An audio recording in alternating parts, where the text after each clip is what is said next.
ညီမရေအကိုကမကြည့်ချင်မရှိချင်ဘူးဒီတိုင်းပဲအဖြစ်ယူနေအကျော်အကောင်းပြီးတော့ထောင်မမှုကောင်းတယ်ဆိုရင်ကိုပဲရပါပြီဆိုတဲ့အကိုတွေကဘာလေးစားပေးရမလဲဆိုတော့ဟောဒီကအညာမောင်ရှစ်မတက်ယူလေးကိုလက်ဖက်စားစွန်းနဲ့တနေ့ကိုမနက်တစ်ကြိမ်ညတစ်ကြိမ်စားပြီးတော့ရေများများတောက်ဖို့တော့မမေ့ပါနဲ့ဒီလိုမျိုးတနေ့နှစ်ကြိမ်စားပေးရုံနဲ့အကိုတို့ဝေဒနာခံစားနေရတဲ့အကျော်အားနေတာတွေလမ်းကြမဆောက်နိုင်တာတွေစီးဝမ်းမမှန်တာတွေဒီတော့တုတ်ထွက်နေနေတာတွေတုတ်ကောင်ရင်အားနေနေတာတွေကို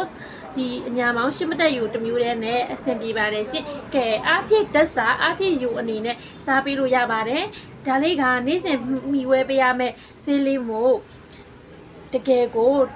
အညွန်တိုင်းတိချာသုံးဆွဲနိုင်တယ်ဆိုမှမှာယူပေးပါတပွဲတော့မဟုတ်တဲ့အတွက်ချက်ချင်းသုံးချက်ချင်းထိရောက်တာမျိုးမဟုတ်ဘူး